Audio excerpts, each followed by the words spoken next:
I'm now looking at where the two channels join together, coming out of, like I say, these two channels originate in the beaver pond, and they come down and flow on towards the Neches. We have several little backwater wetlands in here. I don't know if you can see back over in there, but there's another depression, water pooling over here, another depression where water is pooling. They're not quite ephemeral channels. They're just, I think they mostly are dominated by backwater during flooding events. But they appear to collect the water that runs off the hill slope, what little hill slope there is. You can see from racking and debris lines that recently floodwaters have gotten this high. Looks like the highest level of racking is about eye height to me, maybe right at head height, so that would be 5'9". That's where that managed to make it.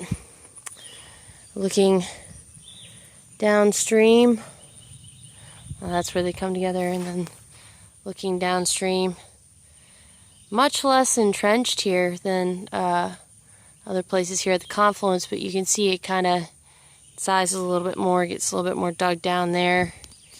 So it becomes a single channel off in the distance. Probably has been manipulated at some point, but you do see that there are depositional bars there in the center. Vegetation and tree canopy is about the same as the last data point. There is evidence where somebody has come in the past, probably 5 years, and selectively cut out certain trees, and some have just fallen over, but not clear cut in the least or commercially harvested. You can see there's some really big oaks in here, ash, mostly water oak, willow oak. There's a ruddy big sweet gum, but yeah, some nice trees in here. So yeah, I would